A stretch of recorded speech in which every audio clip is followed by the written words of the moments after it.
Now, there's been some individuals asked to record to their computer. So that when you say it's being recorded, that's just by individuals. The master recording will start here momentarily. I want to welcome you to this is a budget in a box video. It's called What's Inside the One Big Beautiful Bill. This is also known as HR number 1. Those are the official names for the bill. I'm Terry Reed, the VitaSite coordinator, as well as the area coordinator for the Knoxville-Knox County Community Action Committee, and I'm the management services manager. This is Don Lorenzo. He is a Vita volunteer and a tech guru. He is running the show today. I just get to talk a lot. We welcome all of you here.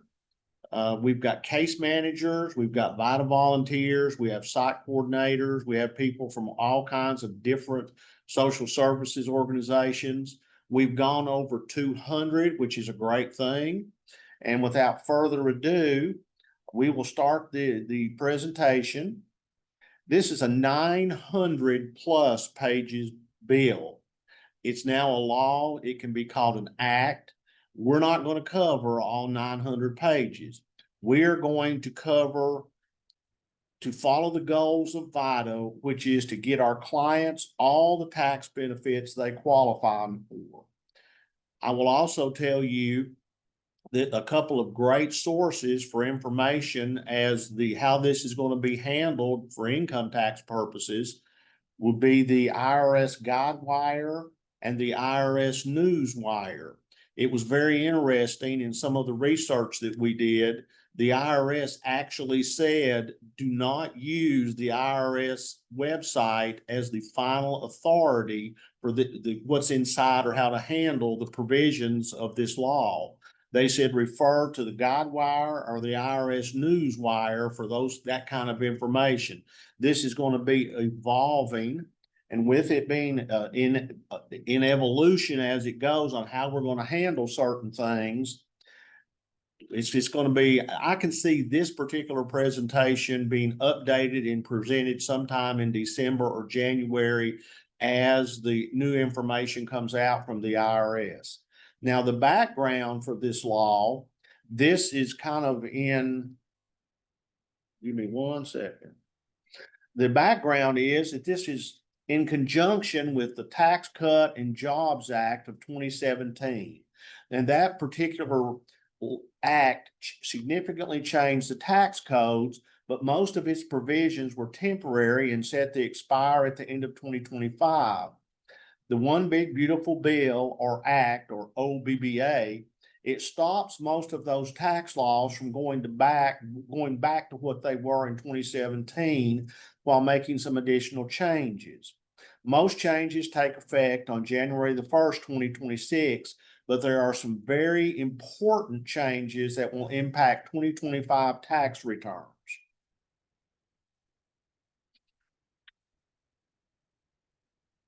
Okay, so this first few slides here, we're talking about things that really were unaffected by the BBA. And number one of those is the tax bracket thresholds. Under the Tax Cut and Jobs Act, those were scheduled to increase for inflation. And so for our 2025 returns, that's going to take place whether this bill had passed or not.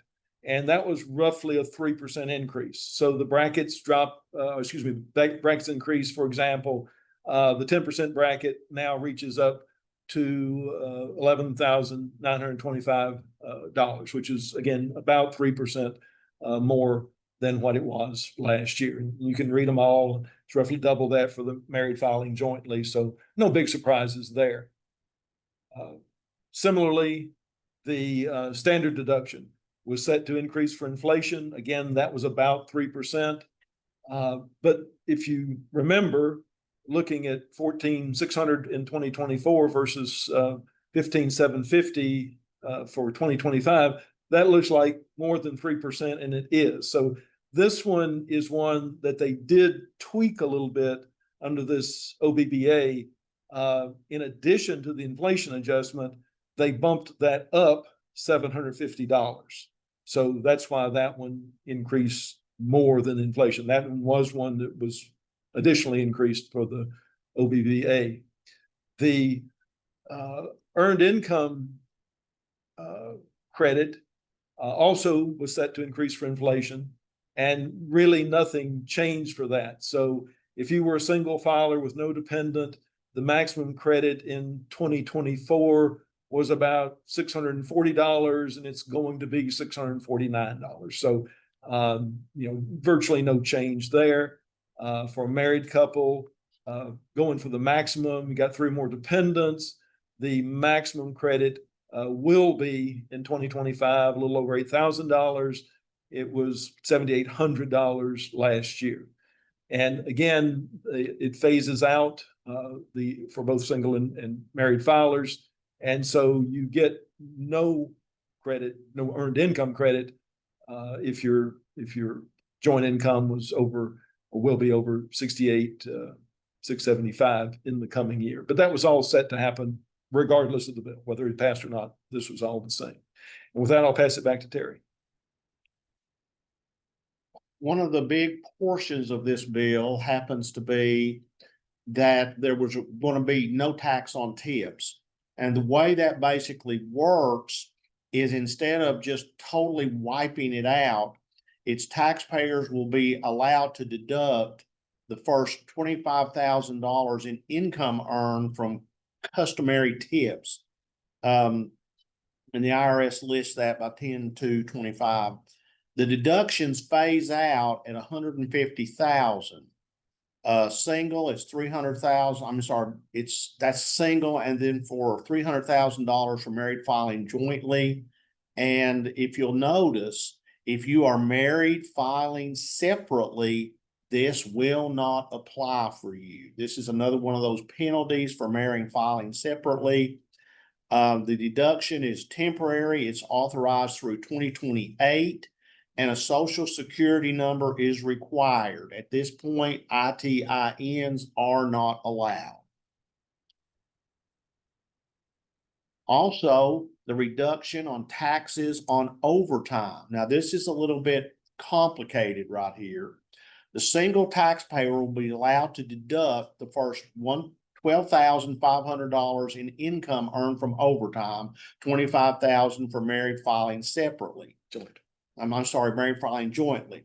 The deduction is only for earnings above the normal pay rate. That's half the portion of time and a half compensation. The deduction phases out at $150,000 for single and $300,000 for married filing jointly. And again, if you file married filing separately, this will not apply to you. This will not work. The social security number is required. At this point, no ITINs will be used. I'll turn it over to Don. Okay. And so another feature of this was a campaign promise about reducing taxes on American-made cars and loans to procure them. And so non-itemizing, of course, you could itemize.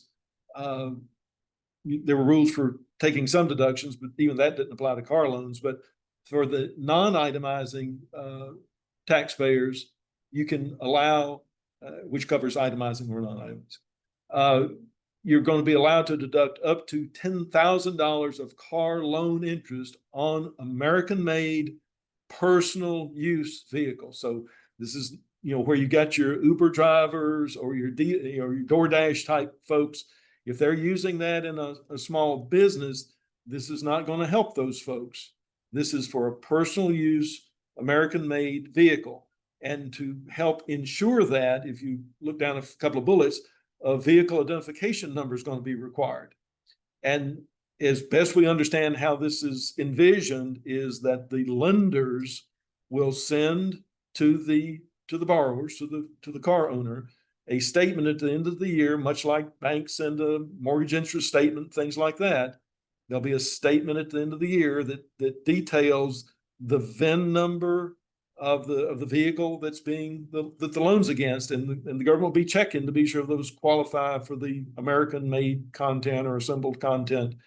But it's going to have the VIN number on it, and show what interest was paid against that. Some refinancing is required, but again, it'll have to be the primary collateral for that loan has to be an American made vehicle, for this. And then our clients will have to present some evidence of their VIN number. So we'll have to be sure in our telling people what to bring for taxes next year, that if they want to take advantage of this loan, they bring that with them. Like many of these things, they're targeting lower middle income folks. So this like the things Terry mentioned already, it phases out at $100,000 for single or $200,000 for married filing joint. This also is time limited. It's only authorized through tax year 2028.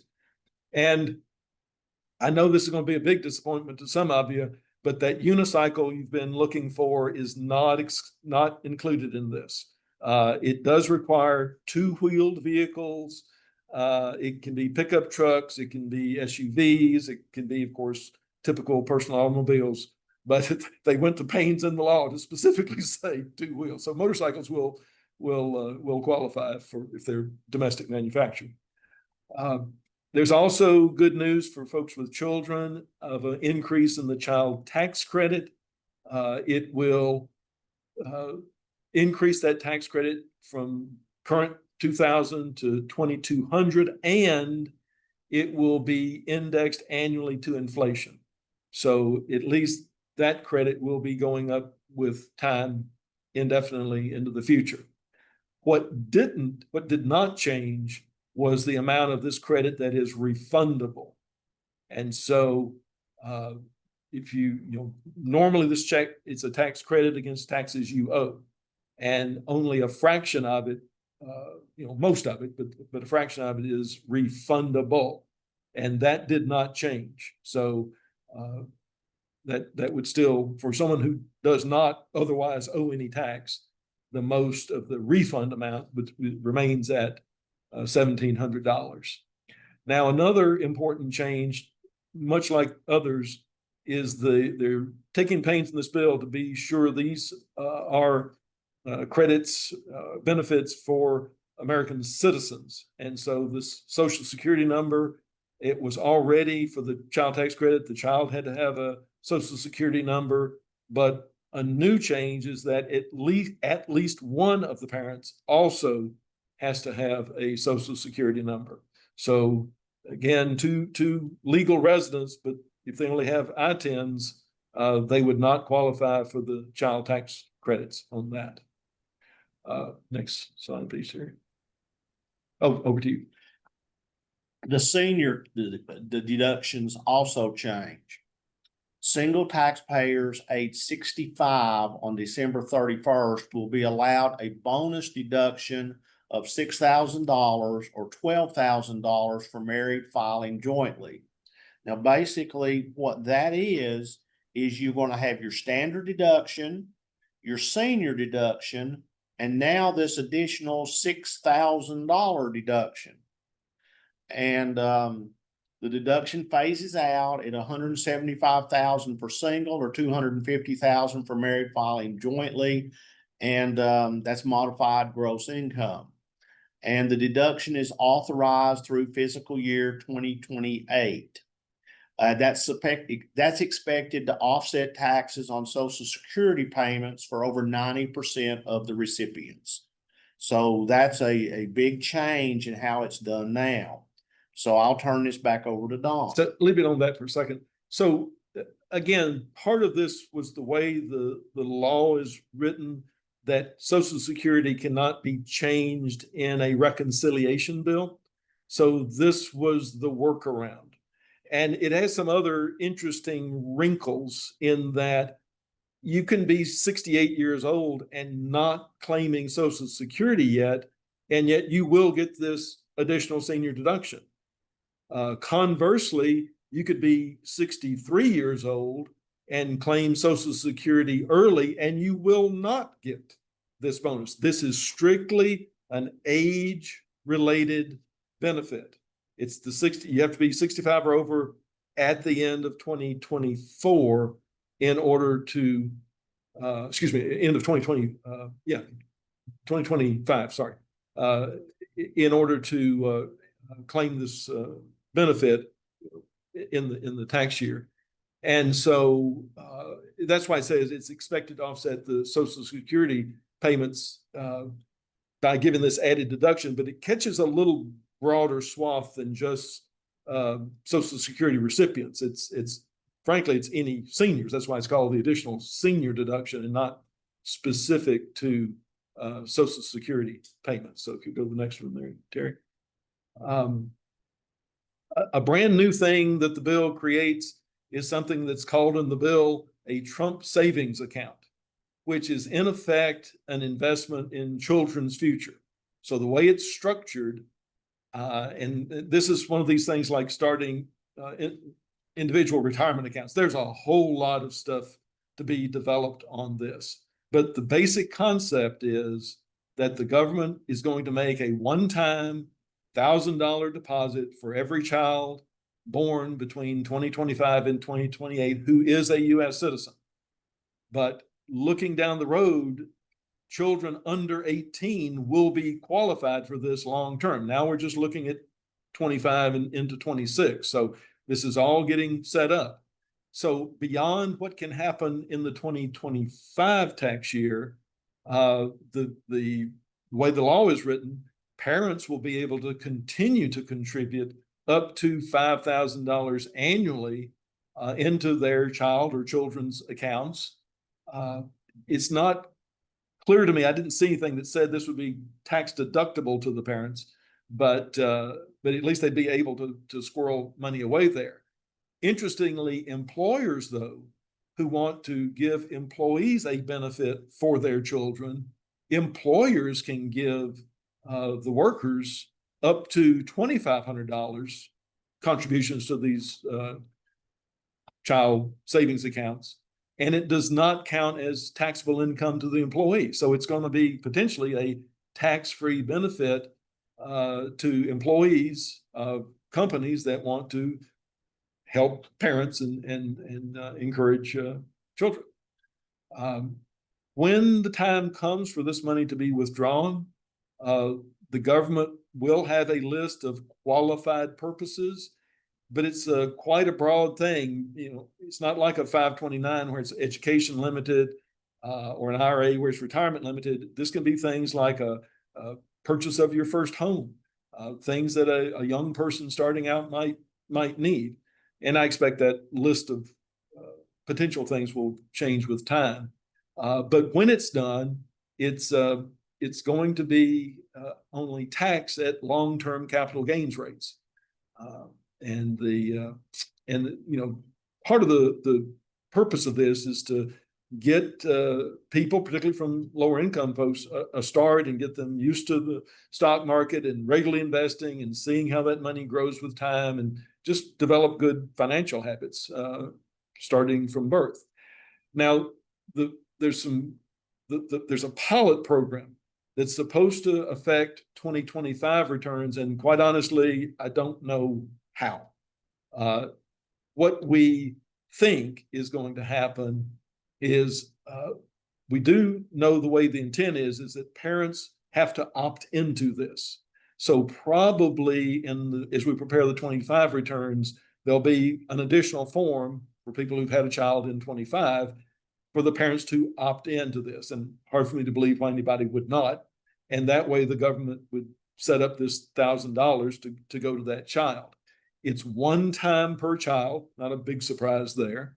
It is, once it's given to the child, it will not be subject to tax offsets, garnishments, or repayments. So it's sheltered and again, set aside for the child, which is great. Again, emphasizing U.S. citizenship, it has to be set up in the child's name. And the program is actually fully funded through 2034. They've set aside $410 million for this, although officially it expires in 2028. So again, things will have to be worked out on that particular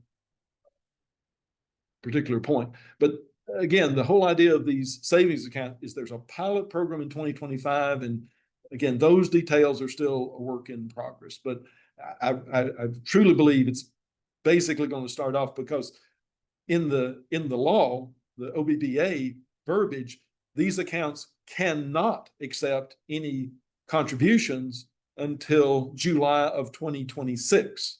So whatever they do in 2025 for the pilot program, setting it up, getting people's names, setting aside this $1,000 contribution, I think the government's just going to hold it until it, because again, in the direct language of the bill, these new savings accounts cannot accept any monies until July of next year. So not sure what's happening exactly in the meanwhile. And with that, I'll pass it to Terry.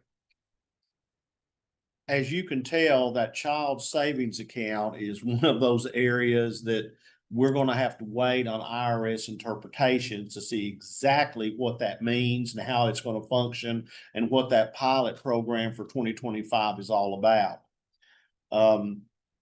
One of the other things that's very interesting, and I think a lot of taxpayers will find it to their liking, is the deduction for charitable contributions.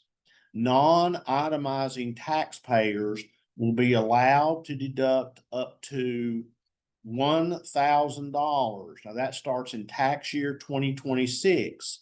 And then married filing jointly, it will be $2,000 of charitable contributions. And again, that's 2026. And then itemized donations must exceed 0.5% of a taxpayer's AGI for the tax year. That's pretty much, we've always had that as a deductible amount. But that will be something that starts in 2026. And that deduction has been authorized permanently in the law. So I'll turn it back over to Dawn. And again, on this itemized deduction for those charitable contributions, think of it just like medical expenses. You're itemizing your deductions, and it has to exceed, I believe, 7% of your income for any medical expense to be deductible, even if you're itemizing. Charitable contributions is going to be a similar, except as Terry just said, it's a 0.5% floor. So that first 0.5% of your income is not going to be deductible even if you itemize. It's only if your itemized charitable contributions are more than 5%, and it still has to, what's deductible is only what's in excess of 0.5% of your income.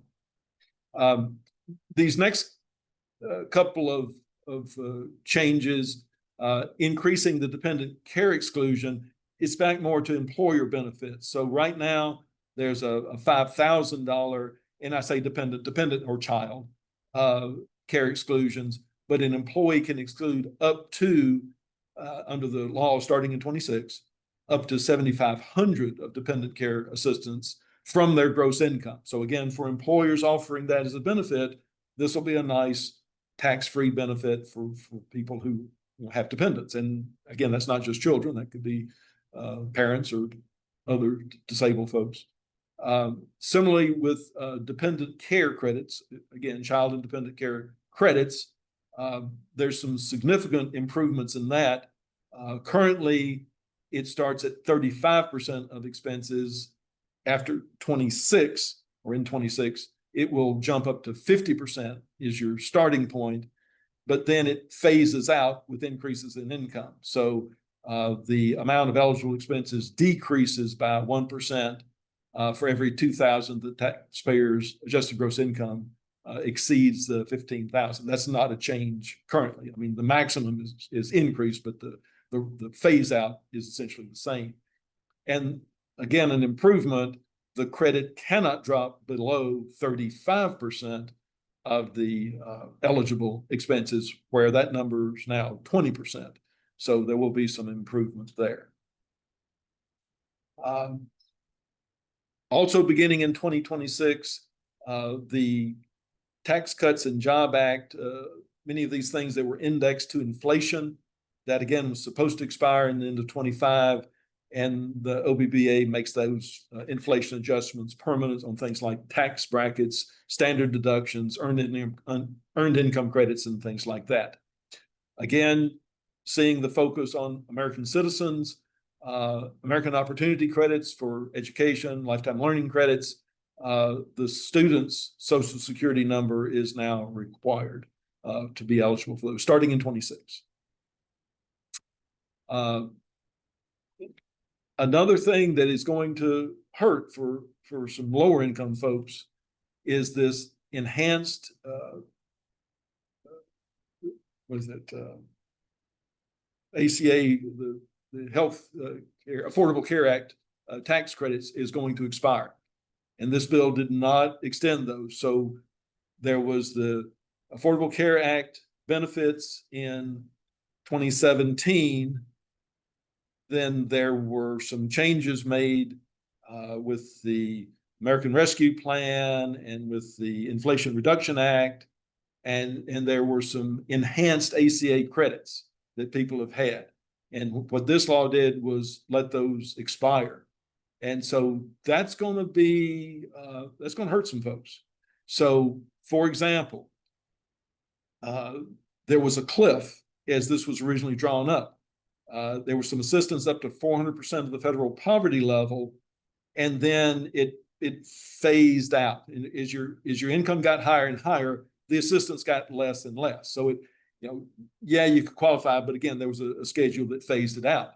With the expiration of those credits, it's the cliff returns.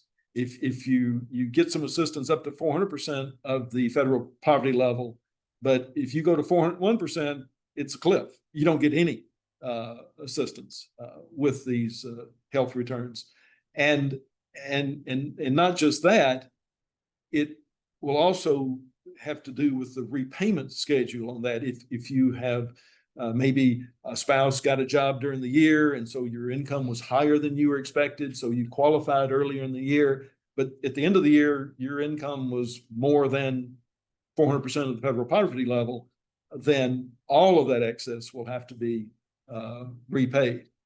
The premiums, currently, there's an 8.5% maximum of household income. That'll revert back to up to 9.5%. Under the original bill, some out-of-pocket costs, even from the lowest income folks, they would have some co-pays, some out-of-pocket costs, and that will return. Under the current law, people with up to 150% of the federal poverty level typically could get 0 monthly premiums, but that'll go away. Now, there's been a lot of hyperventilated statements in the press about how many people this is going to affect, but here is the fact. Under the original Affordable Care Act, I don't remember the number off the top of my head, but according to the Congressional Budget Office, with the enhanced ACA credits, 3.8 million more people are covered today than were under the original. So in going back to the original budget, one could make a reasonable guess that somewhere in the neighborhood of 4 million people might not be able to afford it again because they came into the system after there were these enhanced credits. So that remains to be seen, but that's the basis for that number and the reason I put it in there for you. And back to you, Terry. And this is for 26 and 7. The full repayment of advanced premium tax credit for household earnings more than 400% of the federal poverty level. That full repayment is really important. One of the things when you are doing taxes or you're talking to clients that have the ACA is, I know all of you that do taxes see this all the time. Someone is working part-time, they're on the ACA, they get a full-time job, they do not report that additional income, and they end up having to pay back part of the money that they were given to buy their insurance. That subsidy is even going to be more important now to make sure that you counsel with the people you're working with, that if anything changes about their income, up, down, whatever, that they immediately call the marketplace and change those figures with the marketplace.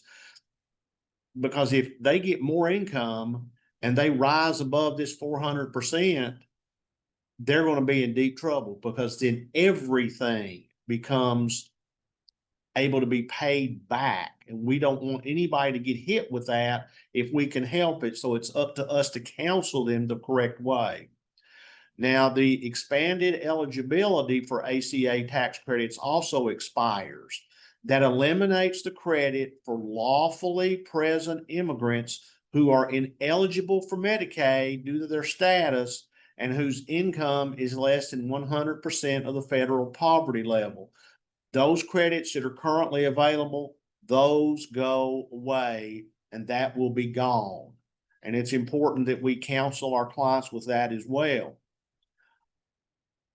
Now, there's been a lot of talk about the Medicaid work requirements. These happen in 2027, and I'm just going to go over with you how these work according to the law as it's currently written.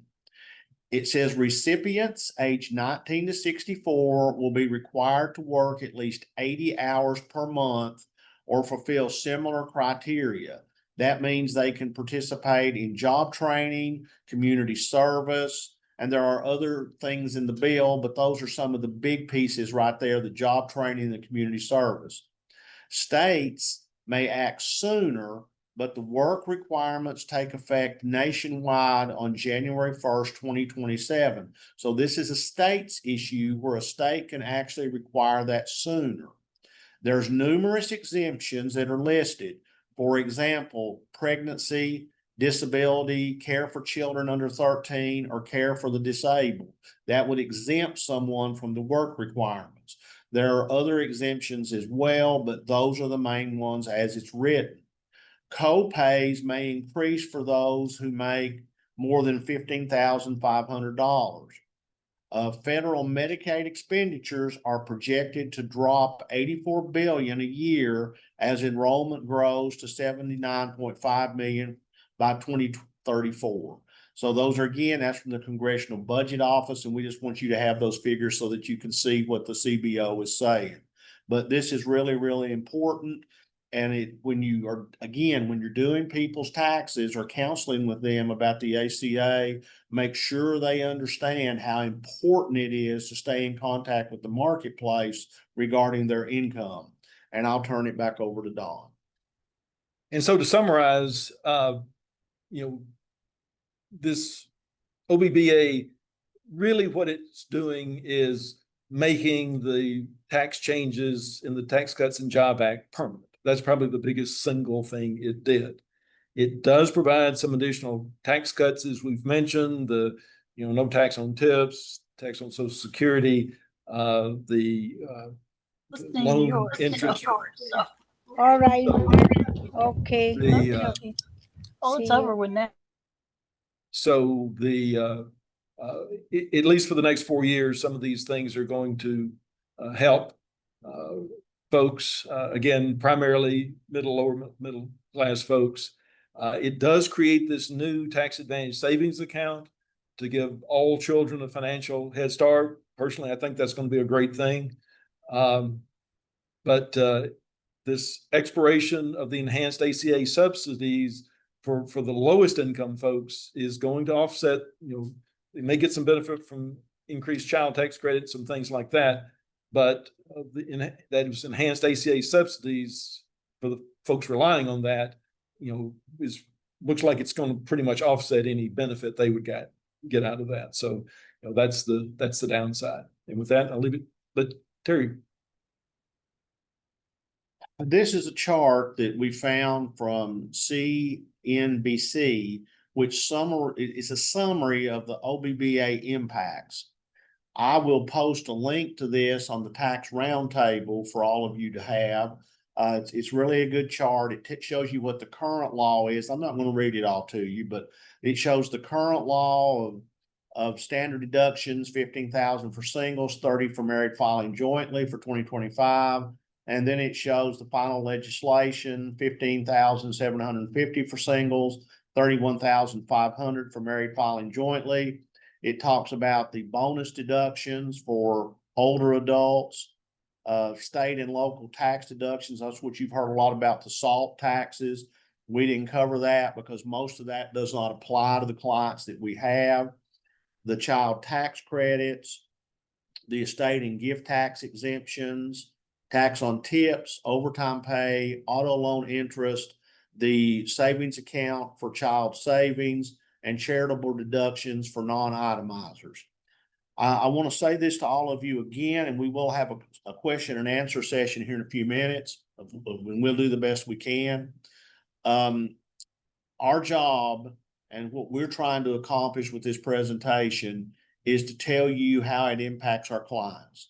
All of us have different opinions about this particular act or law, however you want to phrase it. And what we're supposed to do as people and as vital volunteers or as social services people or case managers is to help our people get the best deal they can for everything they qualify for under the law. We're not sitting in judgment, positive or negative. We just want to help our clients understand it.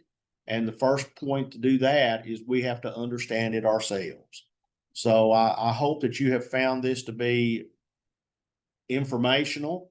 I'm going to give you a couple of pieces of information here. If for any reason you want to contact me, again, my name is Terry Reed.